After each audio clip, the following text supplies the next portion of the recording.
you be negligence obi a wanye due diligence and the ebaye sa eno no de ye kase bia emrade ni nia ne nyina ye hu se ya hwehwe asem no awie nipa wo ken sa nipa ya na timi hu se da bi nyama bi a mode be kire ye no ye hwemu a ensi na ensi so so na de omo pese omo ye ya nko mo nkata omo ni enyeje ye ni se ya ban a wasi ni timu po se obebo ga na kro no a nko be sa ba boncha ba be kasa asem yi nko nka no aso be kata so wase munye na sika do ba no mu chedi ana meboa but we die wo hu se no bibi nko yie ado no ankasa ba bonche aba beburu ala mo se lo pam no twa no mu fa djuma no to wonom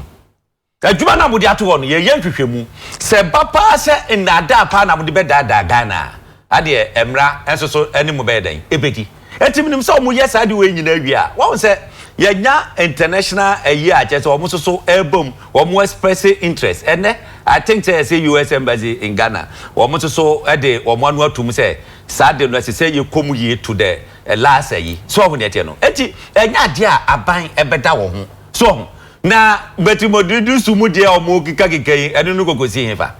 se ye hwehwa ade mu wie ye kan enya be se 1 week mu nie ye gusu kakra 1 month ye be kata ade beti na 1 month no na sam na oka no na sam na oka no pese su dia se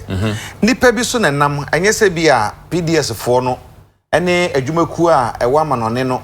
ena ede wo mo ho be wura mu se o mo ye ne ten asoafo bi o ho ni panfo bi o mu di anim bia wo mo hwe ye to ne because o mo di animu o mo ane ba ye se pacho because o mo di animu na no nkire se o mo no di adwumaku na animu ba ye dabi na momu no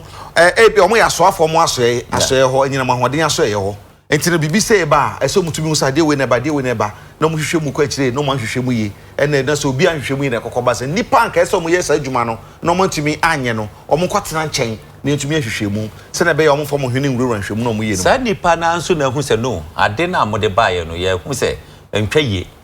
o mo ankasa na bi o mo no mo ka se look adwuma no ya suspend ye adwuma no enya se yeti baby ana pabite mu kokko hu se bibi ba ana ya grace alarm na fe yese ebia sei nipa na wono ankasa hwehwe ade no afe eduru baby a hwehwe mu no wa won ade na nkoye last me example bi look obi betimi de ade aba wa design ebia despite group of companies wa ye yi kama wa de seal aboso kama signature everything ewoso etu obi fa on the face of it no wo ye ya otimi hu se ade no dokre ekoyie so won etie no ebia mo start because of ebia time yinto no mo hyase na mo ye adwuma no na fa bia wo twro despite group of companies say sadi we ye pese o confirm ma yen na ebebe to ja say no ade no enye document papa na ye fake that's a who take action ono no why bone onye bone because say the buy na wo hwe ye wo check nuama documentations as say ba nyina no wo say documentations ni nyina ye pepepe so won ye tie no enti say pepepe dia adenti na ntimi fa adwuma no ma wo now wo ye adwuma no na fe ye check ye cross check ni na ye kako because so the guarantee aba as say ye hwe say sadi we nyina no say ba say nuama bi nko yi a dia de ne be ye won ba beje adwuma no so no won say na ke ye nya problems kakra wudam hono mu anafun na ne gaga che say na manfo o mu hu ne eko eti se wo ma ye due diligence no mo hu say dabi ade na mo de ban mo ba be di etro na ban ankasa say look adwuma no fato de enya hwehwemu a I don't think say aban afom energy minister na no etimu o make sure say finance minister no etimu o make sure say bibia enkoye no wo mo ankasa hu say dabi ade no enkoye eti ye ma omo enfa fuma no to no na ye nya hwehwemu a eno no ebinim ka say wo hwe aye mo obi bail condition so to meet answer na that's right o de pana ko be say efia so ba ko kra number 1 that's right na say dey by ye man the bail but because no meeting bail unity no tinemu akopem bra eyeyi entini so bi the guarantee ba na sa guarantee no se yentumi hwehwe mu enkwa kire nkosi asese pim so wase massive guarantee o de abey ewo nyina so enti yema no nko a na I said you be the bail condition no why ye fa o se man nko later no de fofraba sa na bi no mo ka obi obeka sa ne ya adwene media aye adwuma aban adwuma ye no aya na time limit ewo so on no for documentations bra wo di aba ebia esese ochena wo hye adwuma ase so on the now won kase ebia afi mi ba be fa aluprane akọ US ana me fa aluprane akọ Doha akọ yes ade we ya ba ansa ya ma wa hye adwuma na se wa ba ya hwese oh sa document we wo yes guarantee ni everything looks right on the face of it okay mo we okay yen sign ochina monye den mo hye adwuma na se wo hye adwuma na se a en sign yo afi na nuama na wo de aba no so ye behwe mu baako so on yete no enti enumu no eko esese bia wotua sika bi na edusu na bia wontimi nya ntua ne kai kan wa eno na afi amanfo be sha asese no ade ye nhwe nnuama mu enko dipa so on yete no enti se ye hu bibi sa na se se ebia sei ana enko a I don't think say aban afum ana we so no wontimi nka se aban akwakofa sika bi wo hodom ana se bibi sa no ya hu bi okrom hada Adabwa. A whole president can say me and Jessica be UTI. Would Chess Sicano. Would Gina ho a defend this Sicana would try near Kama. And no Baba Casse will be and conquer day. Okay. And find a human. Mammy be sub cabinet. But me no didn't was him. Me that's it. Mammy find free baby hosting dinner no see, you know. Say, obi the ebia documentation on the buy, you know. As say, omo de aba ehun hia se afi na obekọ Doha akọhwe mu na sefo na asa na akasa hye adwuma ase nti obetua hye adwuma so hye adwuma na ase a no makọhwe mu na sefo sa na mu hu ne se ye no ana se mu hu ne den e wo sa gina esi aban si ye fa contract hu akasa ansa na ma mbetu modrisi due no waba so iyo ejakwa bra ma me enchia ahwefo na me enchia me party mu mpanifo yera John Dramani ma me say ebo no nduni fa mse obia ehwe UTV minia ene de tie sen ene busumi de to sunsia wonim se afepepe penia anado dan kwakufa ado president o betray Bochejako about the same energy deals near a cost so betray na asin o de me ba me let me find it you beti asin se betray no Ameri for deal ya Ameri deal ya enam so a ye ma Bochejako ekotena fie ono ye dismiss no bepemu ne o mampani entimi anhwe me no mie nanim an set committee bia say sa Ameri sensem na ba ya enam so ye wura Bochejako elusu na djuma no eyampa say senior statement ebeka say the president was misled no eyampa na ada ye ka say Bochejako ko trafie no asema communication director or energy ministry nana damade tu honi or go to the Facebook wall e ma mo ankasa mo online portal peacefmonline.com and the capture ye she asema ka ye o say it's time for the emails. Let's play. He is to be blamed, Abi. He did it alone, right? Okay. Asema oh, Mama source, we say 7th August. Now Peace FM online for a report to Saturday way. Go to peacefmonline.com. 7th August 2018. Ebo. You damn robot, so say Peace FM online. Mama source no. Osa wo kasa mankasa. O ma peni eyi Bochejako di and under the same circumstance say he was misled. Ghana for sui what out here minister who say yenti committee be who say indeed the president was misled because cabinet memo from the office of the president no one secretary Rabedi atio the sign here and they call parliament before minority for the raising issues and sana or Mampeni Kai say he was misled. Investigate you be Ejumwa say mo finance officer bibia koso na ba say Father Dixon any penifo ye Roger mo investigate sa finance officer na ni yasa ka say on tin ejumwa mu ha kopim say mo investigation na bi wan ka say ase bi oti ejumwa no ho ba ye osen ye the taxpayers money and etwa ye wura amewuka ye wo 125 ministers ye wo bini mo okra pa unse da ehu won portfolio ye se ye ka say onko trafie for 30 days na ye investigation na se ne ho so a ye na ba betena ho a eno no ye so difficult say MP before nto mo ase ana wofa hwe ade se nyina no Ghana fo ehu kwan a o mampani e fa so edibu o man abra ye appoint Yewura Martin Amidu say uncle special prosecutor no ma ewiase nyina nya enije bi say oh ye man penny the commitment say e bas ye fight katashisha e wosuru ye but enne no nipa bi no to say ye ma ye can say sir office of the special prosecutor no eye ase tula o man penny e de ba witch hunting ni political opponent no abem o kan be so Yewura Amidu adwuma be na gu ni so asade we about to investigate because o man penny suro o man penny na be mo penny for hopsin ti hoyi wo suro Martin Amidu shi bibia Betimodio because ono obehema o de no kura de betuja wa hwe Betimodio mu de na wi batonim sha nyata chi de abaye CID Charles Bisu de abaye CID even busa mo say Australian visa issues ne baye no see ma payos mo kotra nchen saminu mi no cross sa ayi investigation so yentia se kra o ma clear no until saminu mi no evidence be de betuja no he's still working as a deputy minister of information adenti no mampani entimi nka say Yewura Amidu na media boss no omo go telefie because papa na oye media for penny no osasu director of enterprise insurance no eye finance minister Lydia papa otrase onu na government yi ni say on trase odwam na ye negotiate deal no eye Yewura Akoto Ampao we onu na eye managing partner ewo Ekufuado Prempe and co-chambers nso njo mu ni ana wova why mu na investigation no why mu na investigation no aye waso de ba ya o mapani ethics committee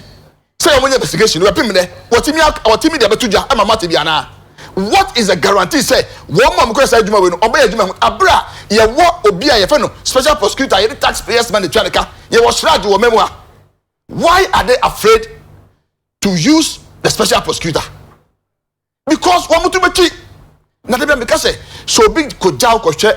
enkwa ye ko jano ko hwe wo ekwan ya na Akufuado ene na ban ene Yewura boche da ko fa so no makano wo Adum TV Adum FM da makano on several platforms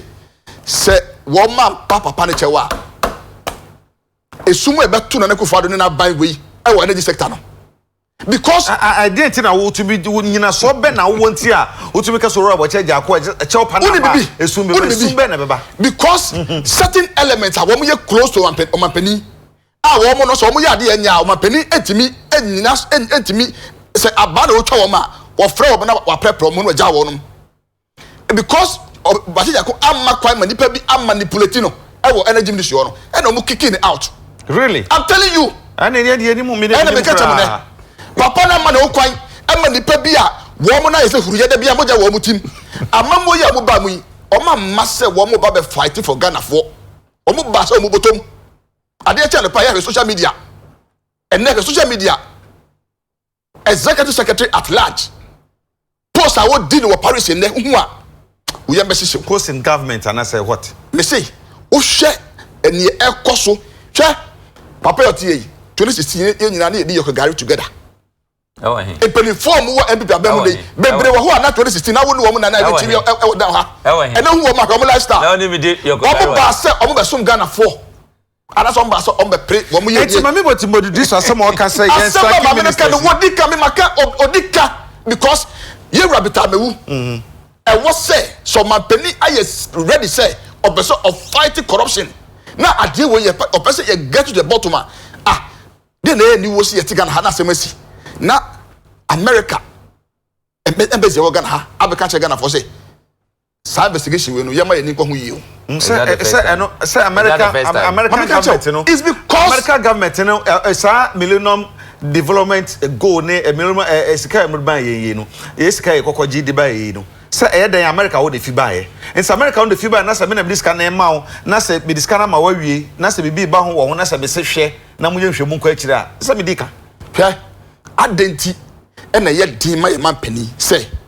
for 30 days committee no ya mo 30 days adenti na ye din say o man pani be ka say yewura me wuntran chen na me nwe ka se mo se yen hwe ne pompo e kire wo motuam mo ba ye madi mfie mienu ene fa mo ba ye my investigations I feel my forensic audit look all government agencies what my forensic audit across board some more evidence be say ye maami betibo idrusu fi bi won ho mo fan court unim Professor Mills the difference between Professor Mills abra no ye president wo yo me nsem ne ba ye no ene ye man pani say Professor Mills odase ye nchi wo yo me odase ye nchi wo yo me ya nchi wo yo me under Professor Mills aso no start here wo yo me same way and court under NDC and I before ba no be say court Messi wa mo che no go hen Ghana has Osin pacho be that say Osin pacho be that say obi aya body na see actually go police for akachi ya dey call court see aka say obi aya body o che na ko be ni choku no aya mra na odi ene wa police station be na e che no Messi wo mo che ne kosia here contest go and check the records wo mo Messi wo mo che ne kosia here contest check the records it is there and this yamanyuko no and the starting sa process no sa ko pese mo ba ye enti wugiri sa aban be ye kataso mo maso bi e wosan hwemo mo ye fa ye wa Charles Bisu de ba ye wuti hoyi some clear no yes o ma clear about work say wuti mu fine aya wo de enti be say me de so hwemo mo ye no nim mo gina so ye hwemo no enso mo so ma clear na me am tie de me den Charles Bisu de ba ye utie ya mameti wa asem utie sia de fa say mo kan say wo mo frɛ Anas and Anas are cooperative with them enti no mo clear no Abraham na se no so aka chemu say ho dey so na come special prosecutor because wo mu say ye mameti wa ne sube de wada na di wo e wo sia di ho no e kire say sa so de sa yi evidence ko mana wo nya adwuma seb e ho tie enti wo de wo support say ministers nkwatena say me say won kwatena say na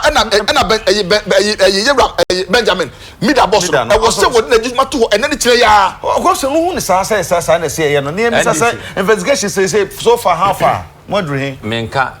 committee ebia na wanya hint bi fi aben mu hint bi free baby amaye wanti so mbe wie no hint bi free baby ama okay but NDC for ya no mo ho nwanwa kaka to kan benso NDC for under NDC Ghana for that sumu for 5 years 5 good years o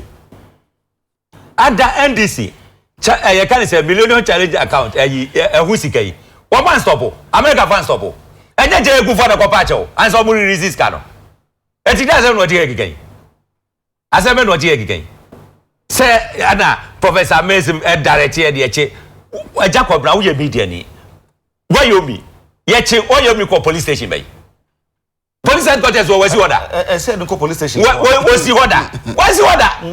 was the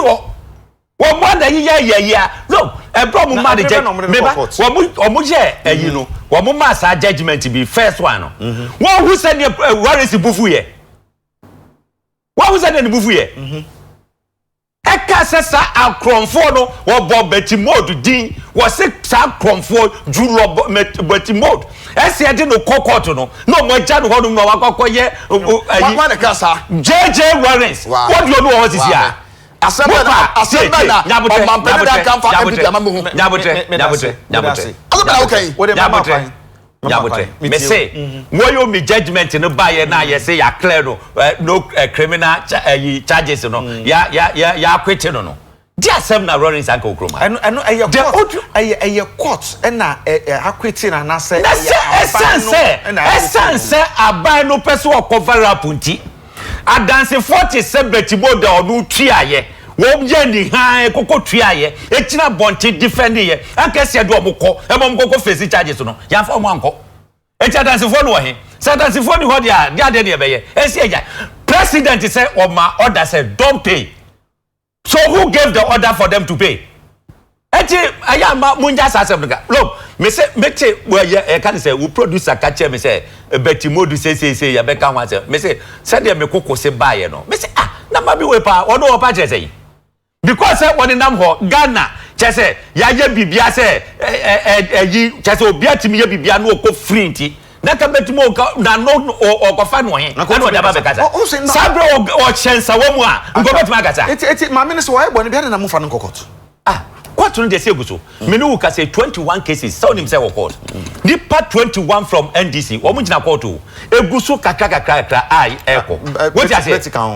Wo say wo mom wo kwotene de beti nka ho but say ye wie ye gu so ayeko wo ti ase aditi na ye ka say special prosecutor ya do onja kasa no onja dwuma no say de be ye ka we wo be betre ha ti onja kasa no kasa no dos se bibi ha na say so kasa no dos onja dwuma when you start performing amount for ba be support ni ne gaga pa bite ma mejira ha no na wa biebie da no akeka ni o ka no mpo wo ti ase say ane mo wo bibi adenti na muntimi fa ye kokoti ni ne gaga ho we are disappointed in him because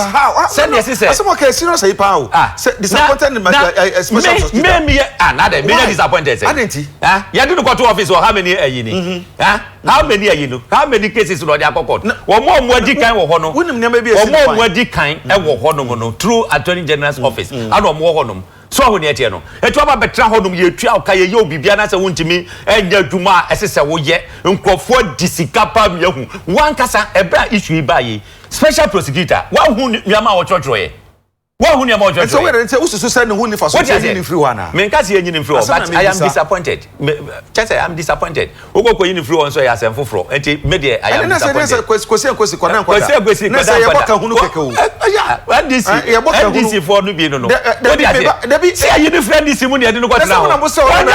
the best person me say na Akufo Addo pese wo ye ade ne say enkonko ye witch hunting wo kasa no say ekokofa e ka ne say special prosecutor so me ye witch hunting yakokofa NDC ni say o ma mecheche no nkrofo NDC for ngo a MPP ni ye bibi dia ye nche no enye sa na oba kire anu wo ka say ayiba ye Peter Mawu ke so de na kokoti de dada me hwa ye ka ne say Betimodi Drusu Supreme Court so mo abokro no Supreme Court judgment was so more bokro what in am free and I'm not nya dwuma o man what say I'm not nya dwuma man me say tina me say o kasa dodo wonya dwuma special prosecutor wonya dwuma me say be no o che dan evidence be evidence be dey ho wonu ani say no church edu ko de no nko a that time wa yo misika ye tuaye nsem o church of Betimodi ho no what the happy person nko ko gida ko ta Betimodi ba ko dance wam o ba ko dance wam so ho ne tie no eti ne eka nyina ne say sadi we no e yade a ya hyehye aban eje serious about it yehwe say ayinu ba na se hu say obi adi bone a obeko after all Ghana for wonim ade ba kwa eye meya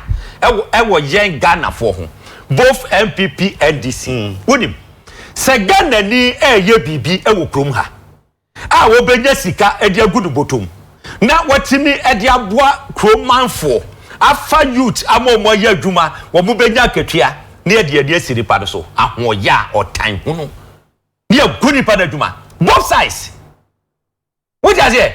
ya tu anu ango Ibrahim wo so okromase NDC for to omanungu MPP for so e okromase ada we na akoko ese wo Akufo Addo chamber wo Akufo Addo so eto omu na ye business ne ye gaiga ho enkosi da ben e bia ti krom ha na China for ba besi sesika no mo de ko na US for ba no ma besi sesika no mo de ko Ghana ni nko e ko ko pa bia ahoya ne tan ni sasa unda kure beba so pa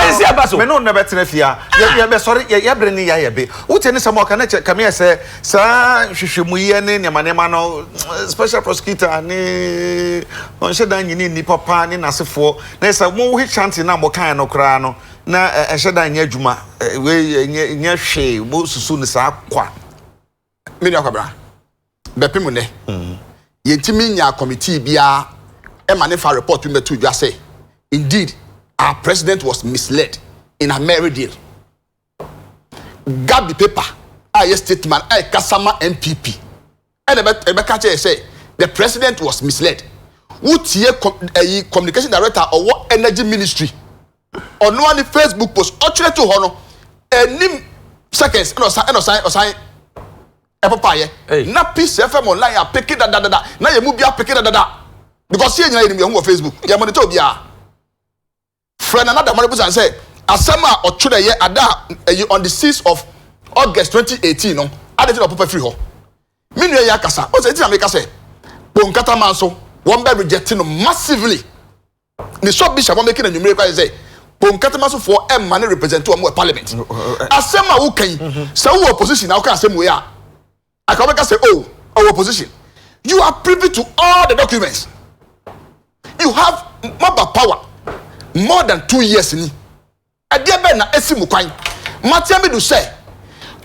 information kura ope from government agencies, ministries. Over mano. O man penit me friend the ministers can hey. Here am I tell me do. Ministry bang and I'll call you mama information. Na me listen no. Na me show what say. More information man. What you be? See ati fi hay. Say ejuma for say cameraman for me anyway. Our problem for the Dixon. And I Roger bet magas hey mumra imrantie ceasefire. And I say ni origin for that man. I didn't know man penny entimin kan kire ni appointees the ministers are omu ye adwuma at his pleasure say papa yi oba so be fight corruption and information bia o hia no mo bi hide anything from him o tire koma finance energy ministry and I say last who dey be ko bia no ma me copy na me akasa no make sure say information bia o hia no so be ka o ma penet maka bi e kire wo say ni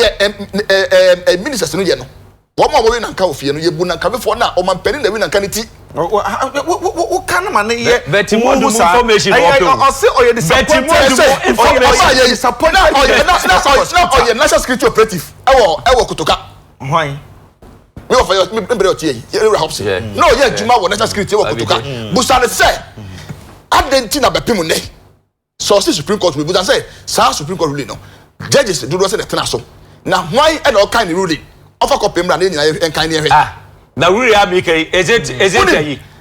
justice doche go to justice doche criminally banded people that justice doche naka o the evidence na go to shiraj and so dey akoma because enti na Ghana for bebre na ewo atinka bi say special prosecutor no man penalty ya wo je hu nchia wo Ghana ha nyina no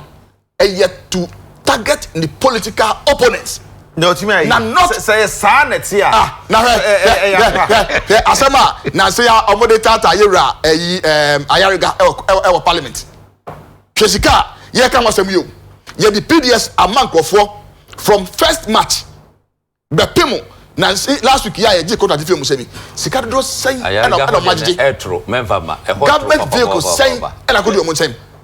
Adenti do mampeni entimin kan kire Peter Mewuso because there's precedence. Energy minister oti wa so free oko ye no na sem by already ya man the kwan kura ya man opportunity ye na no asem o mu wadwuma mu hayi na bibia si na obi de ya man interdiction obi de ne si ya man summary dismissal straight away ya man query po na eti na no asem oti office dey investigating no eti ujiri sa PDS nsem semi be betima fi ma investigations be betima fi committee no investigation ma menia dada na sana so hunu hwe ne okay odim ne oka say maybe what documents other mention because of that into the origin. Wow, it means say you don't even understand what you are communicating. No. Maybe so who